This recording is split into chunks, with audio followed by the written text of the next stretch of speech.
សឹបប្រាប់ដួងច័ន្ទផ្ដាំតែកាន់មនុស្សម្នាក់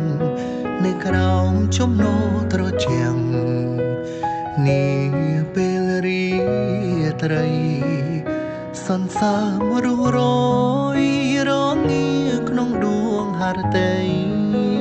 សំឡឹងមើលមេឃដីគិតពីក្តីស្រឡាញ់ច្រៀងផ្ដាំតាមខ្យល់ទៅលំហអាកាំងថានឹកគេខ្លាំងណាស់ទូមិន